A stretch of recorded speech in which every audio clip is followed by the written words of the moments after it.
Jadi pagi ini saya diberi tugas oleh Dokter Tiwi untuk menyampaikan tentang MPASI. Saya tanya ini yang mau datang anak umur berapa? Bayi-bayi yang baru mau mulai makan. Oh bagus, karena berarti mencegah lebih baik dari mengobati. Tadi sudah dibilang yang datang kalau udah umur 3 tahun, 4 tahun, apalagi anaknya tambah pinter, tambah manipulatif ya, anak itu juga bisa manipulatif, itu semakin susah. Jadi lebih baik mendidik makan sejak dini. Jadi kalau anak itu ada keistimewaan. Ini selalu pertanyaan kalau mau masuk dokter spesialis anak biasanya. Apa sih keistimewaannya? Ada tumbuh dan kembang. Kalau orang dewasa sudah berhenti. Sampai umur berapa? Sebenarnya sampai umur 20-21 itu ada, tapi konsensus dari WHO itu adalah 18 tahun, sehingga Ikatan Dokter Anak juga 18 tahun. Tapi di beberapa rumah sakit 14 tahun sudah biasanya sana bangsal dewasa dokter penyakit dalam, karena dari anaknya sendiri juga sudah malu kalau digabung sama bayi ya. Jadi yang harus dipantau tinggi badan, berat badan dan lingkar kepala. Jangan lupa kalau dokternya lupa ya, misalnya pasiennya banyak nih, ya Dokter Tiwi ini pasiennya 50, 100 ya. Jangan lupa minta ukur lingkar kepalanya, setiap bulan harus diukur sebelum usia 1 tahun. Ya, karena itu salah satu parameter pertumbuhan.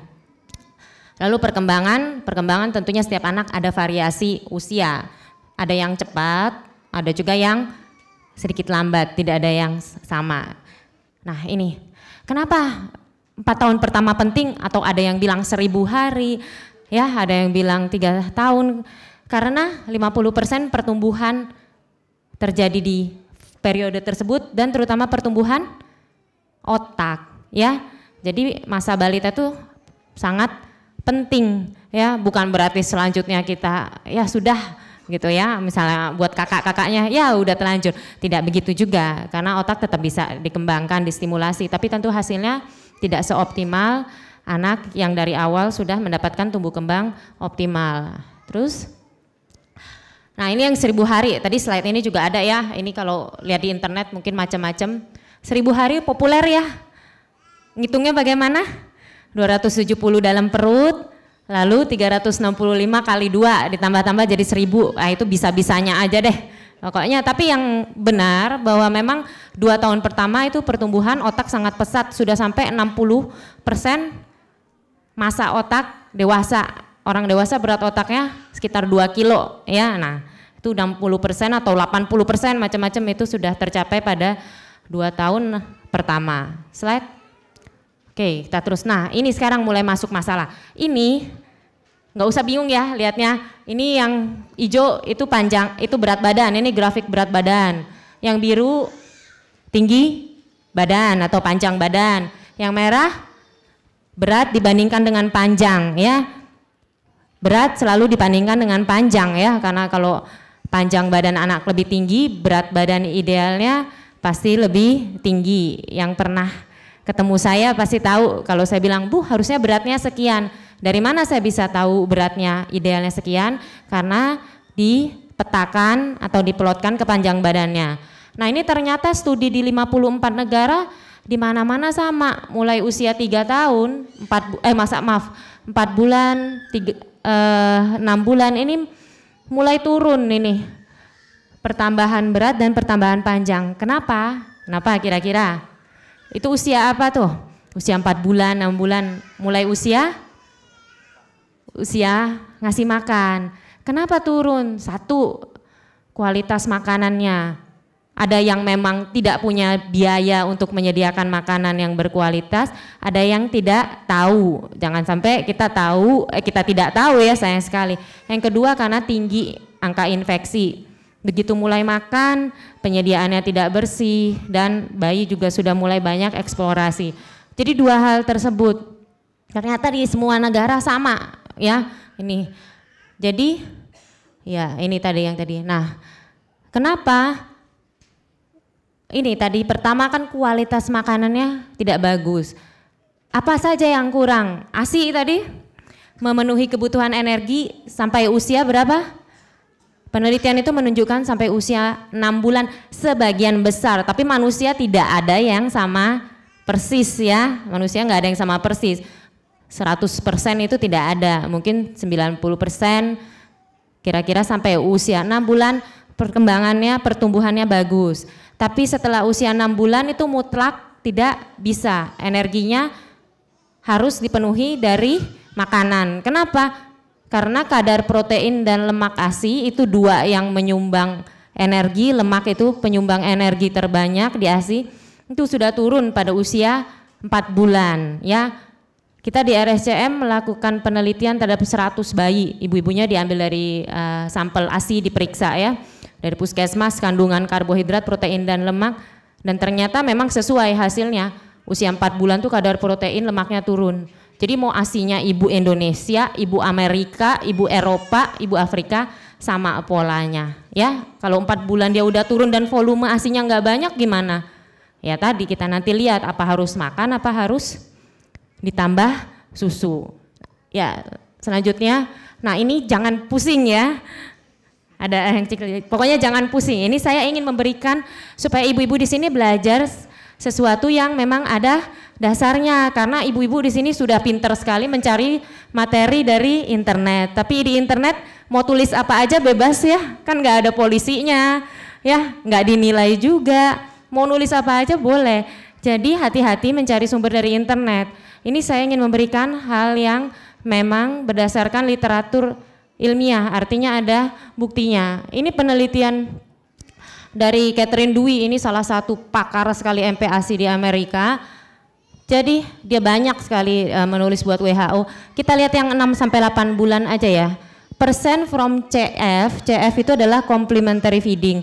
Ini yang harus dipenuhi dari MPASI. Bahasa Inggrisnya itu complementary feeding, artinya pelengkap ya. Artinya yang di ASI sudah tidak terpenuhi harus dipenuhi dari makanan pada usia 6 bulan. Mana yang paling banyak? Yang benar-benar dari ASI itu udah 0. Yang mana? Zat besi. Iya, gampang tinggal lihat. Yang paling banyak itu zat besi. Ya, gapnya yang harus diisi. Vitamin D ini kita belum bisa pakai dulu ya, karena ini penelitian di Amerika. Kenapa di Amerika nggak bisa diterapkan? Karena itu negara jadi tidak dingin 4 musim, jadi tidak ada matahari. Wah, pinter. Itu adalah negara 4 musim. Kita kan sepanjang tahun dapat sinar matahari, ya enggak? Kita juga mainnya biasanya di luar terus ya. Nah, jadi ini ada perbedaan yang tidak bisa diterapkan. Terus seng, ya. Seng ini ada manfaatnya loh. Ternyata seng buat yang bikin atap rumah itu juga ada di badan kita dan punya manfaat. Ya, lanjut. Kalau kita ngomong masalah zat gizi, nah tadi kan ada perlambatan peningkatan berat badan ya, mulai usia 4 bulan. Jangan sampai bayi-bayi yang ada di sini mengalami hal itu ya. Setelah pulang dari sini nggak boleh ya. Ada yang namanya kelebihan, ya kita nggak bahas hari ini di sini ya. Ada yang namanya gagal tumbuh. Gagal tumbuh itu apa sih? Gagal tumbuh itu artinya beratnya naik tapi asal naik. Tadi ada ya slide. Berapa gram sih kalau usia 3 ke 6 bulan? Harus 600 gram per bulan. Kalau asal naik sih boleh aja. Naik 200 naik Bu. Ya. Tapi itu tidak adekuat atau tidak optimal. Nah, itulah yang disebut gagal tumbuh. Bayinya gimana kelihatannya? Masih bagus. Mungkin status perawakannya itu masih kelihatan gemuk, enggak kurus, ya. Apalagi seperti gizi buruk kayak kulit pembalut tulang enggak, tapi itu sudah disebut gagal tumbuh. Dan kalau terjadi terus itu bisa nanti lama-lama anaknya pendek, ya. Berapa orang Indonesia yang pendek? Anak Indonesia di bawah 5 tahun. Ada yang tahu angka pendek anak di bawah 5 tahun balita kita? Berapa? 40% loh katanya. Jadi kita itu juara nomor 5 anak pendek di dunia. Ya bangga nggak? Kalau juara nomor 5 pendapatan boleh ya, kalau juara nomor 5 anak pendek. Kenapa? Karena mikronutrien salah satunya itu bisa berpengaruh. Bukan cuma mikronutrien, juga ini masalah gagal tumbuh ya. Beratnya nggak bagus, naiknya dikit-dikit terus. Anaknya sih nggak sampai kurus banget, tapi itu bisa mempengaruhi pertumbuhan tinggi ya. Nah terus masalah mikro, ini susah dideteksi. Kalau cuma sekadar periksa bayi nggak akan kelihatan. Periksa darah itu juga masih agak susah. Jadi mau nggak mau yang harus kita lakukan cegah ya, cegah. Karena kalau mau periksa susah, meriksanya juga mahal, juga hasilnya sering nggak akurat. Kalau lagi batuk pilek hasilnya jelek ya. Meriksa apa? Meriksa kadar zat besi darah, meriksa vitamin D, periksa kalsium, periksa kadar seng. Itu semua pemeriksaan yang sulit, mahal, dan banyak dipengaruhi faktor kondisi saat itu ya. Jadi itu tidak kita pakai rutin. Selanjutnya, nah ini hari ini kita mau ngomong ini ya, ASI plus MPASI berkualitas mulai umur 6 bulan ya. Kita mau siap-siap buat ngasih makan. Terus syarat MPASI, ada yang sudah tahu 4 hal ini? Bisa bantu? Yang pertama, tepat waktu. Tepat waktu maksudnya apa? Tepat waktu artinya kalau kita datang ke sini semuanya tadi tepat waktu ya, disuruh jam 10, ada juga yang lebih dulu ya. Nah artinya harus diberikan saat ASI tidak cukup lagi. Tapi selain mempertimbangkan faktor ASI, anak itu supaya bisa makan harus punya kemampuan motorik. Pernah nggak ngelihat bayi lagi ditidurin? Ini saya tadi coba buka videonya tapi tidak bisa. Jadi saya punya beberapa video itu ibunya memberi makan bayinya sambil tidur. Kira-kira bahayanya apa? Tersedak. Ya.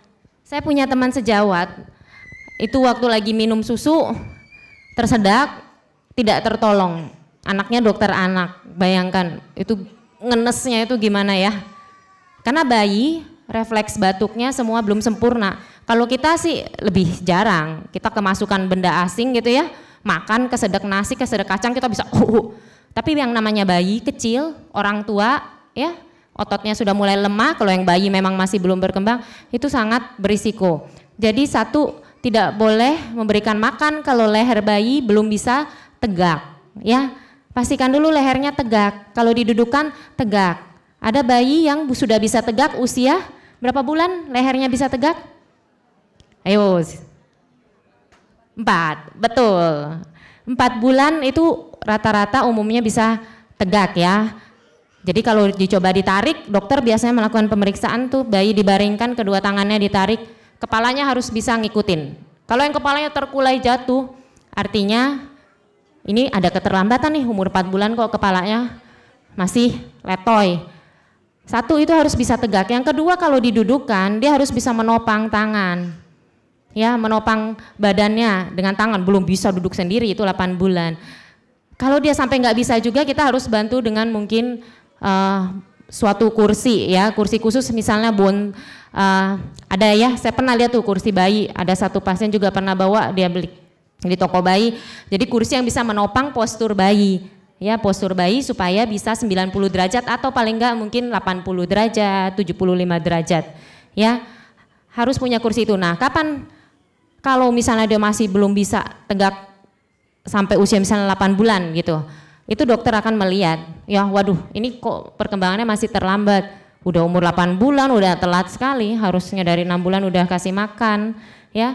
Nah itu setiap anak individual, itu tentunya kasus yang di luar dari hari ini ya. Hari ini kan semua bayinya sehat-sehat ya. Jadi rata-rata kalau sehat umurnya 6 bulan itu sudah bisa duduk dengan bertopang. Jadi 6 bulan itu harus sudah dapat makan. Kalau di Eropa itu 17 sampai 26 minggu ya. Kalau kita menganut 6 bulan sesuai dari WHO ya. Satu lagi ada yang namanya refleks melepeh. Ya. Pernah lihat nggak bayi gitu ya? Kalau masih umur 2 bulan tuh masih jelas banget ya. Ada yang ngecesnya masih luar biasa. Nah itu refleks melepeh tuh mulai melemah usia 4 sampai 6 bulan.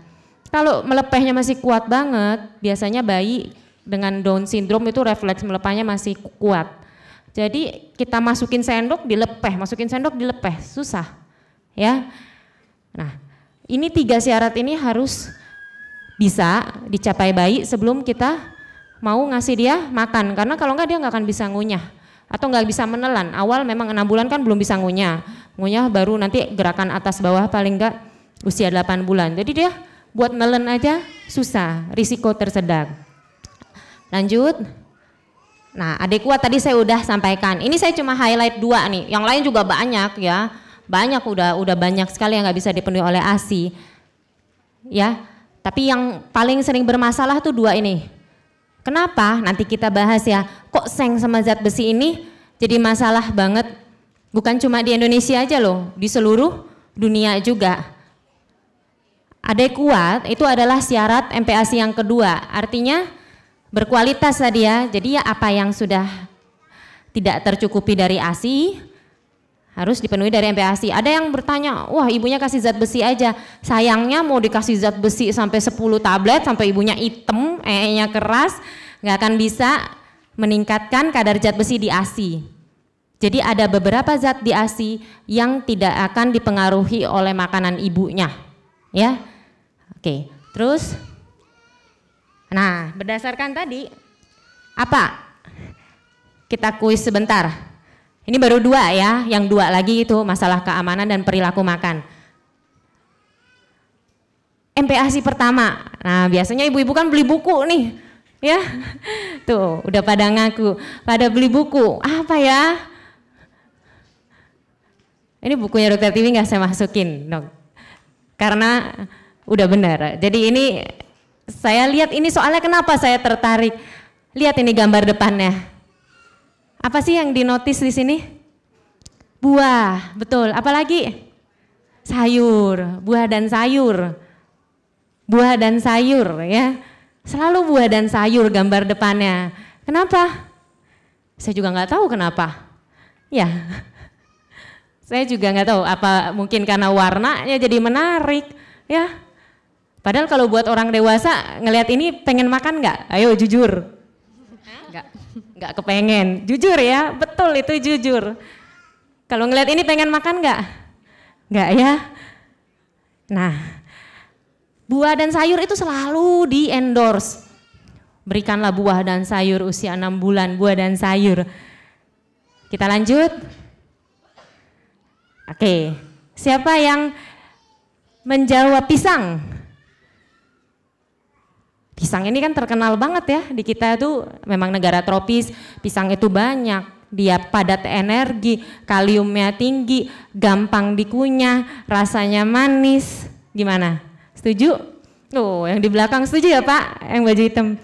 Angkat tangan dong Pak, nanti dapat hadiah dari Mbak Lis loh, yang bener.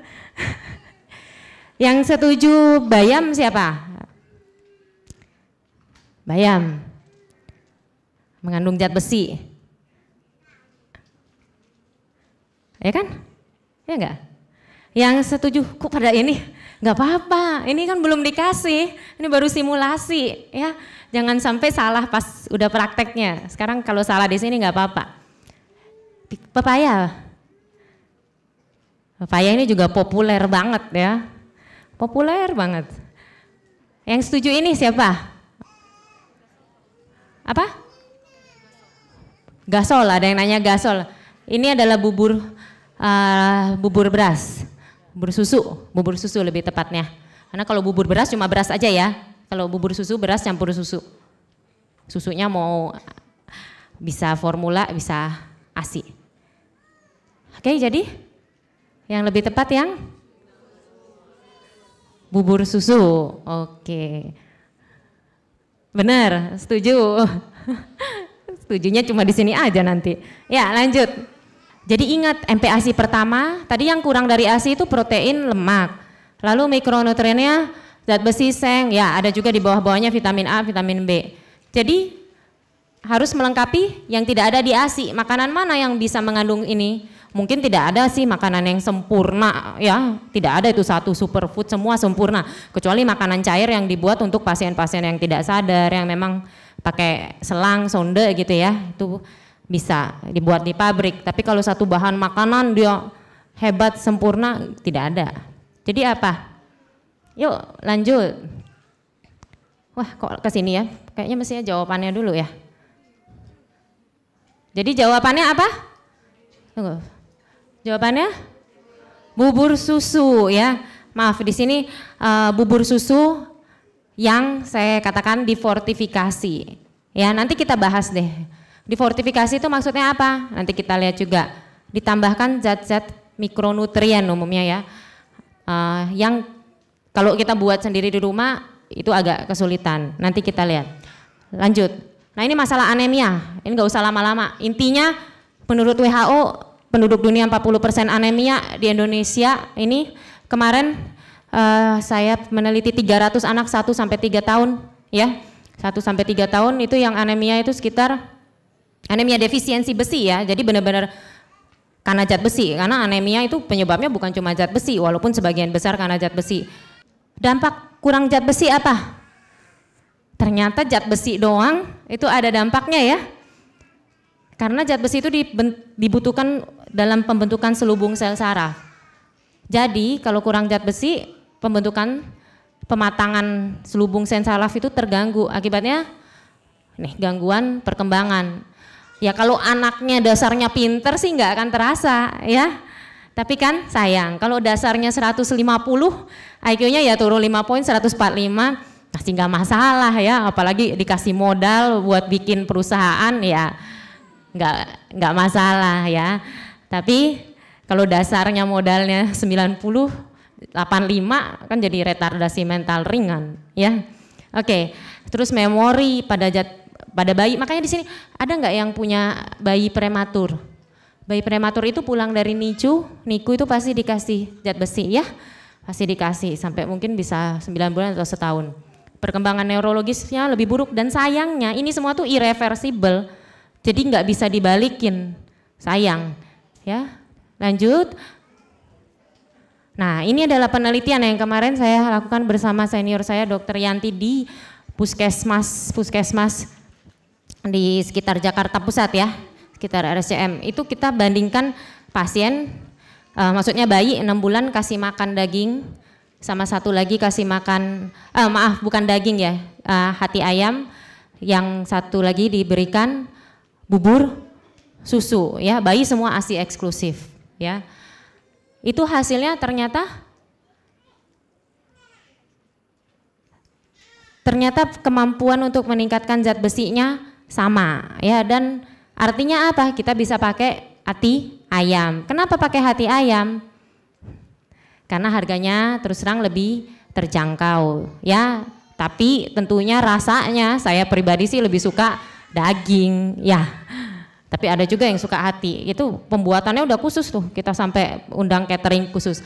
Ini adalah bahan makanan yang zat besinya bagus, proteinnya bagus, vitamin B-nya bagus. Ya tentunya nggak bisa super semuanya ya, vitamin A-nya daging ya nggak banyak, kalau hati ayam ya cukup banyak.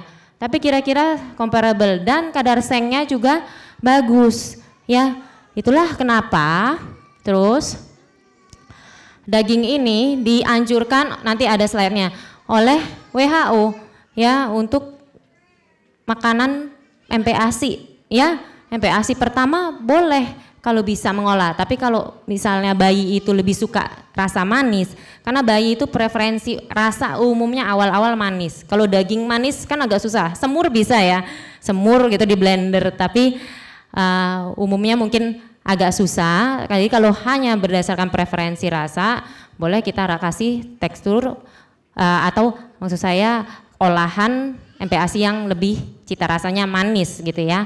Nanti preferensi rasa asin kita mulai kenalkan setelah itu mungkin seminggu atau 2 minggu. Selanjutnya, nah ini tadi nih, kenapa daging? Karena zat besi dari protein hewani jauh lebih gampang diserap. Jadi bukan asal zat besi, semuanya dikasih bayam. Ibu-ibu pasti selama ini mikirnya apa?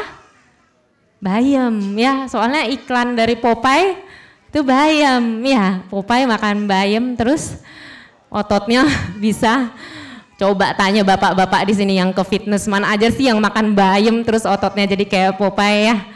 Ada juga makan telur sama stick ya. Jadi bayam itu sangat rendah penyerapan zat besinya. Susah sekali kita mau mencapai dari bayam, dan begitu ada serat itu misalnya contohnya ada vitat di kacang-kacangan ya, kita kasih bayam sama kacang-kacangan terganggu penyerapan zat besinya. Sedangkan kalau dari daging atau dari protein hewani enggak. Jadi itu sulit. Jadi sebaiknya kita berikan yang protein hewani. Ya, nah ini kita lihat nih, mana nih daging sapi. Ini penyerapannya sampai sekitar 0,5 mg ya. Ini zat besi yang diserap ya, ini kebutuhan kita. Jadi hampir memenuhi. Nah ya, gapnya sedikit mungkin kita bisa ambil dari ASI ya. ASI itu sedikit sekali, cuma 0,1 mg per 100 cc ya. Jadi dari sini jelas ya, sumber zat besi itu bukan bayam ya, bukan brokoli ya. Oke, lanjut. Lemak. Nah ini ada yang takut banget, takut batuk. Padahal lemak itu contohnya apa sih? Es krim. Iya betul. Ya walaupun sekarang ada yang low fat ice cream ya. Bukan itu buat bayi es krim yang beneran yang enak, karena lemak itu bikin rasa jadi enak, ya enggak?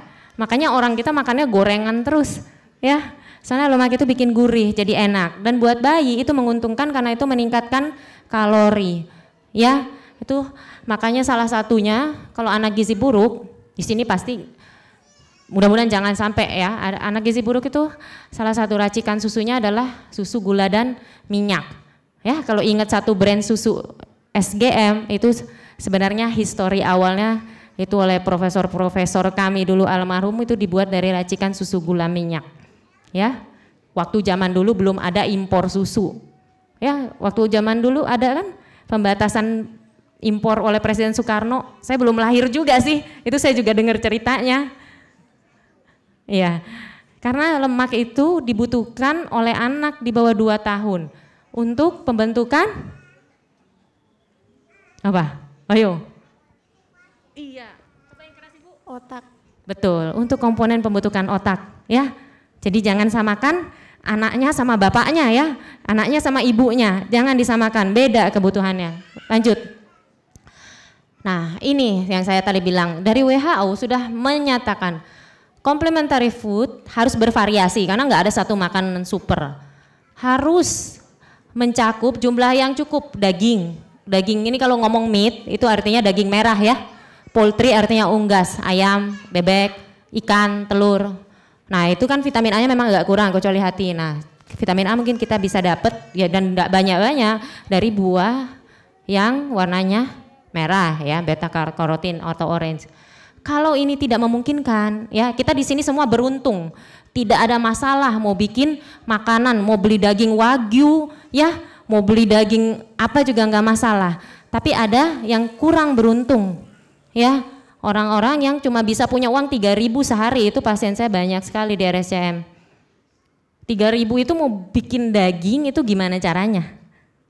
Ya, berapa harga dagingnya 1 on Bu? Ayo. Ya macam-macam ya, tergantung lagi mau daging yang wagyu atau daging yang macam-macam ya. Itu kan cukup memakan biaya. Kalau hal ini tidak bisa dipenuhi, itulah gunanya dibuat makanan fortifikasi. Karena semuanya udah dibuat sesuai standar makanan bayi, aman, tidak ada pengawet sama sekali ya, karena mereka prosesnya dikeringkan. Vitamin A, D semua sudah ditambahkan sesuai dengan kebutuhan bayi. Jadi itu adalah alternatif yang sesuai dengan standar dari Codex Alimentarius. Itu badan dunia yang mengatur tentang standar berbagai makanan ya, mulai dari susu formula bayi, MPASI ya. Jadi semua sudah jelas di sini ya, fungsinya apa. Makanan bayi fortifikasi itu apa sih? Maksudnya kok bahasanya keren-keren banget, fortifikasi. Apa? Bubur instan. Nah, disebut instan kenapa? Karena memang dia sudah separuh dimasak, ya. sudah separuh dimasak dan sudah kalau dalam kemasan itu dia sebenarnya steril. Kalau udah dibuka ya, apalagi kalau udara di Indonesia ya, tahu sendiri udara kita kan memang lembab. Ya, jadi kenapa itu disebut instan? Karena proses pengolahannya jauh lebih cepat. Ya, tinggal diberikan air masak panas. Ya, jadi itu adalah suatu alternatif kalau tidak bisa membuat makanan pendamping ASI sendiri homemade yang memenuhi kualitas. Ya, oke. Terus, ini adalah saya tadi bicara mengenai standar kodek. Ini ada standarnya ya. Kalau mau buka ada di internet. Ini bisa di download free. Selanjutnya, nah sekarang kita masuk ke aman. Tadi kan syarat MPASI pertama tepat waktu, kedua adekuat. Adekuat itu artinya cukup zat gizinya ya. Aduh bahasanya saya terjemahkan langsung. Maksudnya adekuat itu zat gizinya memenuhi syarat. Yang ketiga aman, aman ya sudah tahu ya, aman harus bersih, jangan kasih telur setengah mateng, buat STMJ pakai telur setengah mateng, tapi itu mengandung salmonella. Kalau kita sih makan di warteg tiap hari sama salmonella udah kebal, salmonella itu yang bikin penyakit tifus ya, tapi kalau bayi kan enggak ya. Oke, madu ya, itu ada kalau proses pengolahan tidak benar ada spora botulinum. Bisa bikin kejang-kejang, ya. Jangan kasih madu di bawah 1 tahun, daya tahan tubuhnya belum bagus, ya. Terus garam, aman nggak sih garam? Sampai sekarang studi-studi masih bervariasi dan yang pada bayi yang membuktikan bahwa kalau kecil dikasih garam nanti usia 30 tahun hipertensi tidak ada, ya.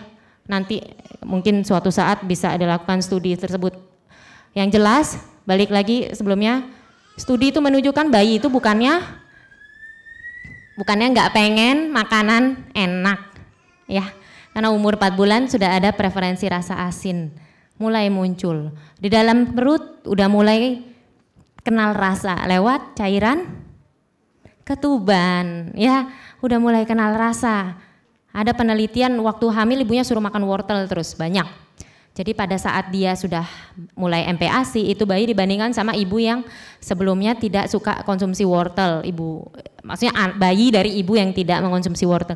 Ternyata hasilnya respon bayi yang sudah terpapar dengan wortel selama hamil dan menyusui, selama dia dalam kandungan disusui itu jauh lebih baik dibandingkan ibu yang bayi dari ibu yang tidak pernah memaparkan rasa wortel ke bayinya. Jadi bayi itu suka sama makanan karena pernah terpapar ya, pernah belajar. Kalau baru terus dia melepeh itu wajar ya, itu sebenarnya respon bela diri ya, proteksi tubuh. Oh setelah dia kenal ini bener nih, ini bukan racun nih, baru dimakan sama dia. Terus ini kebutuhan garam kira-kira ya, pada bayi itu berapa sih? Nggak ada data.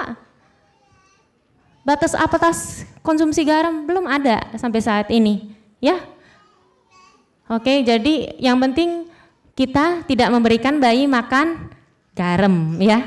Iya enggak? Saya selalu bilang gitu. Bukan disendokin garam kan? Kalau buat bumbu enggak ada, ya enggak ada bakuannya karena kita pasti akan membatasi diri secara alamiah dong ya. Rasa masakan kan sesuai dengan yang bisa ditoleransi sama lidah ya. Supaya enak kan tujuannya, karena hanya sebagai khasanah rasa ya. Lanjut. Nah sekarang kita beralih ke konsistensi. Ini ingat ya, 6 bulan pure ya baru pertama makan, apalagi ya biasanya yang masih agak cair. 8 bulan finger food. Finger food itu kenapa baru usia 8 bulan? Karena bayi 6 bulan belum ada tuh yang bisa duduk sendiri terus megang-megang, bisa milih-milih, bisa mengkoordinasikan tangan dari meja ke mulut ya. Gak ada bayi 6 bulan bisa begitu, baru usia 8 bulan. Nah baru 8 bulan lah kita baru bisa coba finger food. Gak ada bayi 6 bulan dicoba finger food terus dia baby led weaning, suruh bayinya milih-milih sendiri. Itu gimana cara orang tangannya cuma bisa gini-gini aja ya. Jadi semua itu tergantung keterampilan motorik bayi dan yang harus dilatih ya. Kalau dia sampai umur 1 tahun gak pernah dikasih latihan, tidak akan bisa. Sama kayak bayi digendong terus, nggak akan bisa jalan ya. Jadi kalau dia dikasih tekstur kasar usia 8 bulan, dilepeh. Sekali ya dikasih lagi. Anak kan belajar jalan jatuh, ditegakin suruh jalan lagi kan. Masa jatuh sekali terus langsung digendong, ya. Kasih lagi. Ada bayi yang cepat, ada bayi yang lambat, ya. Jadi setiap bayi beda-beda, ya. Kita tidak bisa memaksakan harus sama seperti bayi tetangga, ya. Yang penting kita lihat ada kemajuan dan stimulasinya benar itu. Kalau stimulasi udah benar dan masih juga memang mengalami keterlambatan, nah berarti itu harus ditangani lebih serius, ya. Lanjut. Nah, tadi responsive feeding sudah dibahas sebagian, ya. Di sini saya banyak sekali tuh kalau kayak ke mall gitu, aduh kayaknya gergetan karena banyak banget bayi lagi di time zone gitu, bukan bayi ya, biasanya kalau di time zone udah anak umur setahun, keliling-keliling mbaknya ngasih makan, ya. Aduh, kayaknya kasihan saya. Itu bayi anak itu nggak kepengen makan, ya, tapi dipaksa makan, ya. Yang nyuapinnya juga nggak enjoy, apalagi anaknya. Padahal makanan itu buat kita adalah suatu proses enjoyment, ya. Kita kan kalau party atau sosialisasi ada makan, ya. Nah, kenapa itu terjadi? Karena pola asuh yang perilaku makan yang tidak benar, yang harusnya sudah dimulai dari usia 6 bulan, ya.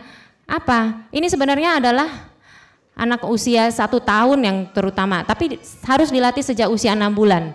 Ini dari WHO juga ini, ya. Kalau buka website WHO pasti ketemu. Pertama, kita harus encourage dia pegang sendok, self feeding. Saya kalau ngasih makan anak saya selalu kasih makanan suap-suapan. Ya tentunya tergantung pada saat usia berapa ya. Kalau udah usia 1 tahun tentunya lebih bagus kemampuan motoriknya dia. Itu akan membuat anak sangat bersemangat untuk makan. Terus jangan jangan dimarahin, ya. Jadi makanannya. Dan satu lagi, memberi pujian terlalu berlebihan sebenarnya juga tidak baik dalam hal makan, ya. Karena makan itu suatu yang natural, ya. Kemudian ya ini dengan age appropriate, ya, peralatan makan yang sesuai sekarang kan udah banyak tuh macam-macam, ya. Kemudian memberi makan itu sesuai dengan respon lapar. Kalau kita melatih jadwal makan, nanti saya lihat kan ada banyak masalah, itu biasanya anak itu akan terbentuk sinyal rasa lapar dan kenyang. Lanjut. Nah, ini berbagai macam tipe orang tua nih. Coba lihat sendiri termasuk yang mana. Yang bagus yang responsif, artinya tahu ini anak maunya apa sih. Ini anak lagi bete, lagi sakit, lagi nggak enak, atau masih ngantuk, udah dibangunin suruh makan, ya. Controlling ini memaksa, anaknya nggak mau, terus aja dibujuk-bujukin pakai TV, pakai mainan, ya. Kalau perlu naik odong-odong, tiap kali makan itu harus naik odong-odong sampai habis 20.000. Itu mereka nggak bisa beli makanan, tapi akhirnya beli tiket odong-odong. Kan sayang sekali, ya enggak? Itu cerita kayak gitu di mana-mana. Maksud saya enggak di rumah sakit puskesmas, enggak di rumah sakit bunda, ya sama ternyata. Karena ibu-ibu tuh saking inginnya anaknya makan, ya.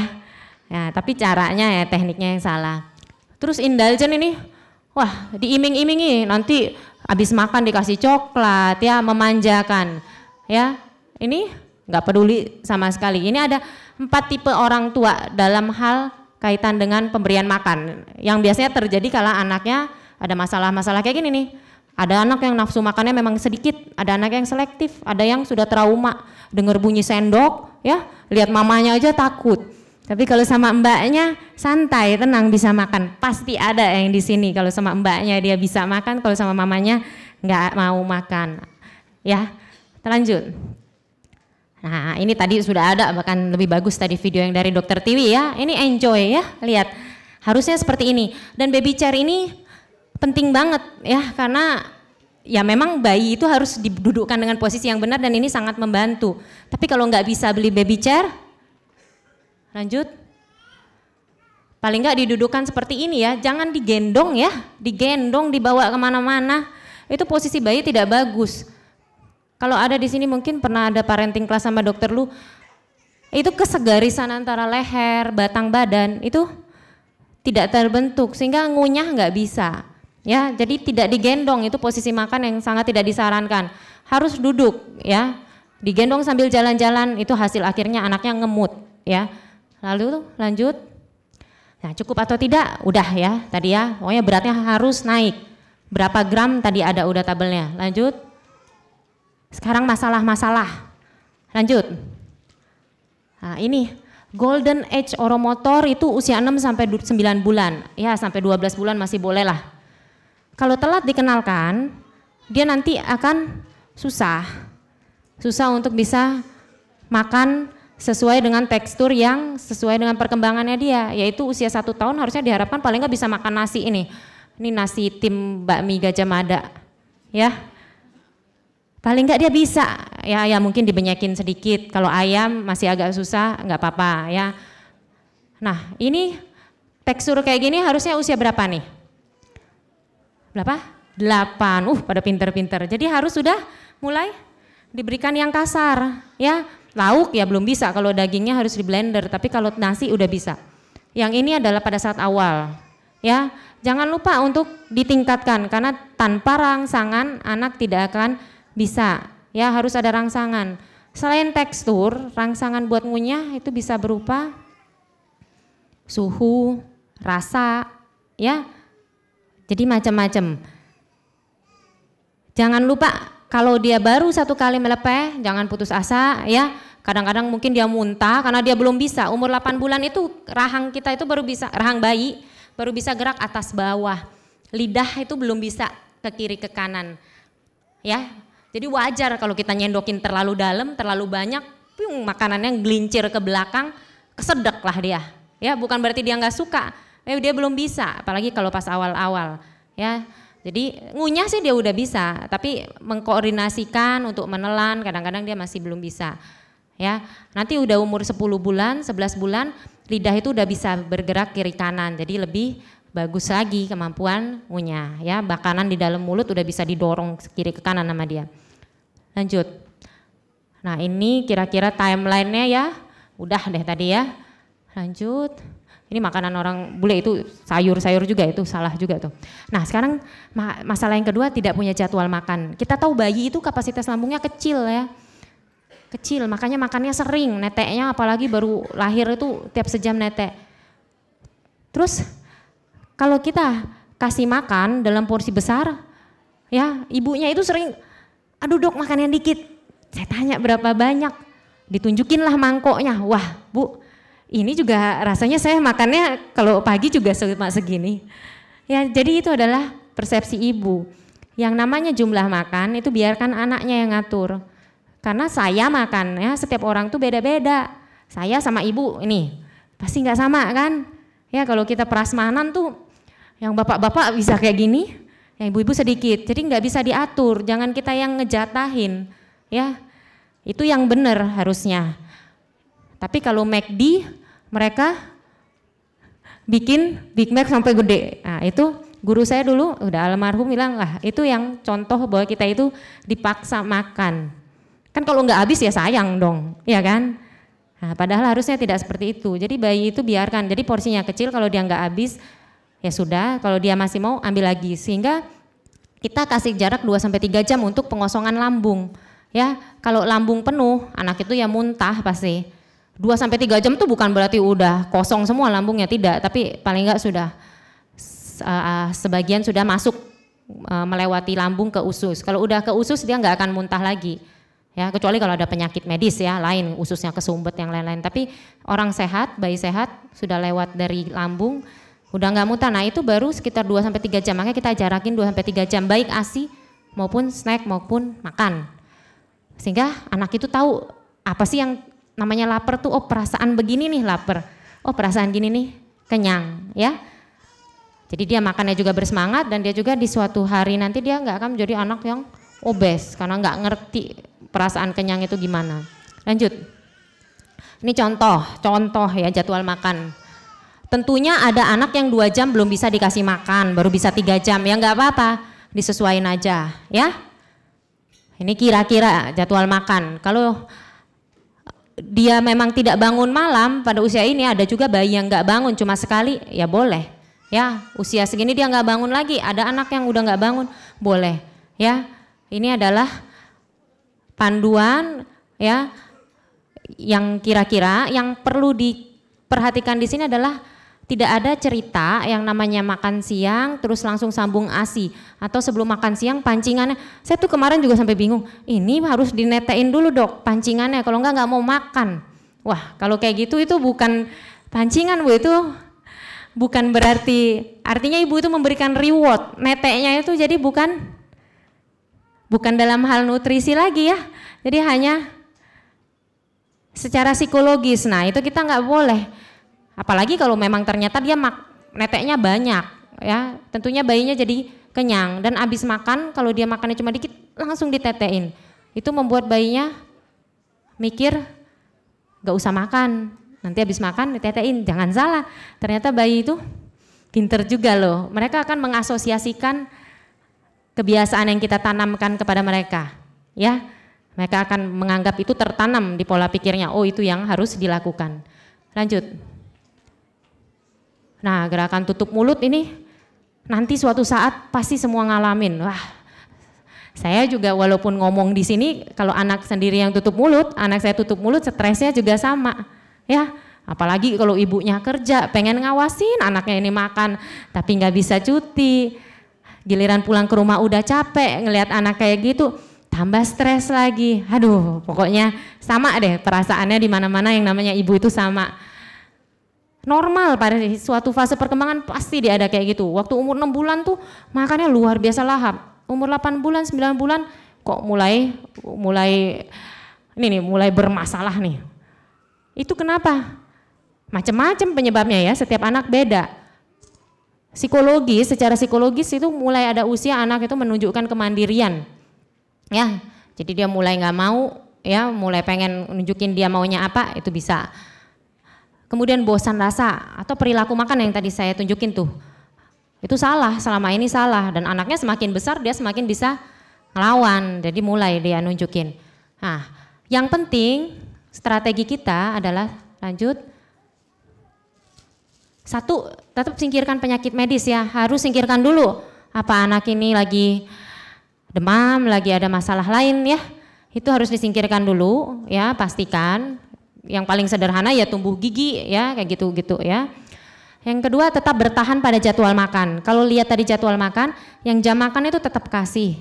Tetap jadikan jam makan, jangan diubah jadi jam susu. Ya, walaupun cuma sedikit. Kenapa? Supaya kita menjaga bahwa anak ini jangan sampai tidak makan dalam jangka waktu panjang yang akhirnya membuat dia jadi nggak mau makan. Tidak mengganti jadwal makan dengan susu ya, maksudnya itu. Tetap tawarkan tapi porsinya lebih kecil ya. Tetap tawarkan. Terus ibunya harus kreatif ya. Kreatif dalam hal menunya diubah. Ya. Kalau biasanya makannya tuh yang salmon gitu ya, salmon, brokoli gitu ya, kentang ya. Coba kasih dia soto ya. Kasih dia bumbu rendang, kasih dia pecel. Jadi kasih rasa yang berbeda ya. Apalagi kalau bayi udah mendekati 1 tahun ya, apalagi kalau udah anak 1 tahun. Kemudian ubah suasana makannya ya, mungkin selama ini suasana makan tidak enak ya, ibu sendirilah yang tahu ya, apa suasana makannya itu dipaksa selama ini ya, karena banyak sekali yang ternyata perilaku makannya tidak baik. Kemudian coba dorong untuk makan sendiri ya, jadi kita ciptakan, oh dia misalnya makan sama-sama gitu ya. Ada yang maunya makan di restoran dok, kalau di restoran lahap ya, ibu cari kenapa itu, makanannya kah atau suasananya kah, dua-duanya kah ya. Nah jadi harus pintar-pintar, karena yang paling tahu anak ibu ya ibu sendiri ya. Yang penting orang tua jangan stres, karena semakin stres ya anaknya juga jadi merasakan dan orang tua akan memaksa ya, akibatnya tidak baik. Dan tetap pantau pertumbuhan ya.